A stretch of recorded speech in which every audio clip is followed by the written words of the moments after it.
आजपर्यंतच्या राजसाहेबांनी बरखास्त पूर्ण कार्यकारिणी केल्याच्या नंतर निरीक्षकांची नेमणूक माननीय राजसाहेबांनी केली.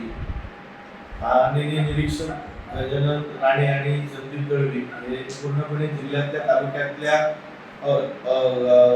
विभागापर्यंतच्या एरियामध्ये ते स्वतः फिरले. कार्यकर्त्यांशी स्वतः ते बोलले. कार्यकर्त्यांच्या मुलाखती घेतल्या. 6 ते 7 महिन्याच्या मंथनानंतर त्यांनी ही नवीन कार्यकारिणी तयार केली. कुठल्याही आजपर्यंत पदाधिकाऱ्याला राजीनामा दे असं आमच्या कुठल्याही कार्यकर्त्यांकडून किंवा वरिष्ठांकडून सांगितलं गेलं नव्हतं. जे कोण राजीनामे दिले ही 2 ते 3 मंडळीच आहे ज्यांनी या इतर लोकांना राजीनाम्यासाठी प्रवृत्त केलं. आमच्या महाराष्ट्र नवनिर्माण सेनेच्या अधिकृत 7 ते 8च पदाधिकाऱ्यांनी राजीनामे दिलेले आहेत. वरच्या लोकांना आम्ही कधी आयुष्यात पक्षामध्ये बघितलं नव्हतं. त्यामुळे त्यांच्याकडे कुठलीही व्हॅलिडिटी नाही. पत्रकारांच्या माध्यमातून कळायचं आज 4 जणांनी दिले, 3 जणांनी दिले, परंतु आज 16-17 वर्ष काम करत असताना आम्ही त्या लोकांना कधीही बघितलं नाही.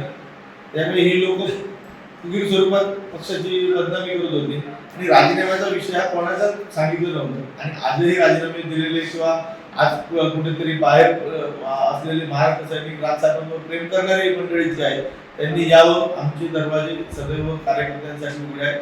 निरीक्षक आणि नेते त्याविषयी निर्णय घेतील आणि त्यांनी महाराष्ट्र निर्माण सेनेचं काम करावं.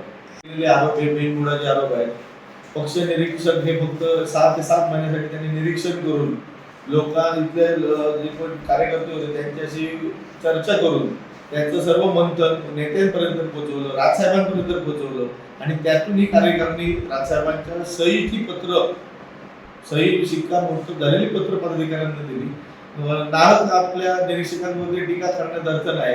कुठेतरी आता कायच कारण नाही आहे, पक्षात आपल्याला राहायचं नाही आहे म्हणून कुठेतरी निरीक्षकांवरती बेछूट आरोप केले जातात. पण त्याच्यामध्ये तथ्य काय नाही. मुळात आता तुम्ही प्रश्न विचारलात म्हणून वरिष्ठांकडून आम्हाला ह्या विषयावरती प्रेसमध्ये किंवा मीडियात बोलूच नका असं सूचना होत्या. म्हणून आजपर्यंत आम्ही या गोष्टींना बोललोच नाही. मोठे नेते बोलत असतील वरच्या लेवलवर ठीक आहे, पण आजपर्यंत याची लायकी गावामध्ये 10 मताची नाही, 2 माणसं त्यांच्या बरोबर नाही, ते आज मोठमोठ्या वल्गना करतायत आणि संघटनेवरती टीका करतायत. स्वतःची आधी लायकी तपासा. 2 सदस्य निवडून येत आहेत का बघा. आपल्या नगरपालिकेमध्ये 4 मतं मिळतात का बघा. मीडियामध्ये फक्त प्रसिद्धीसाठी मोठ्या मोठ्या शब्द वापरून मोठे मोठे भाषण ठोकण्यात अर्थ नाही. आणि मुळात विषय असा आहे की 80% पदाधिकारी होते की 10% होते ते उद्याचे जे कोण जात आहेत सत्ताधारी पक्षात ना त्यावेळी कळणार आहे किती होते ते. कारण जे मेळाव्याला होते ते जमा करून आणलेले होते. खरे असतील ते उद्या प्रवेशाच्या वेळी बरोबर असतील. आणि आमच्या सत्ताधारी पक्षामध्ये प्रवेश करणाऱ्या सर्व मंडळींना आमच्या खूप खूप शुभेच्छा आहेत. त्यांनी सत्ताधारी पक्षामध्ये जाऊन लोकांच्या समस्या सोडवाव्यात, नेत्यांची बॅग्या उचलून नेत त्यांनी आणि जे काही त्यांचे प्रोटोकॉल असतील पक्षाचे ते त्यांनी फॉलो करावे. असंच आमच्या त्यांच्याबरोबर शुभेच्छा आहेत. लोकांच्या चांगल्या समस्या सोडवा, स्वतः लोकप्रतिनिधी व्हा, त्याच्यामुळे आमची शुभेच्छा आहेत.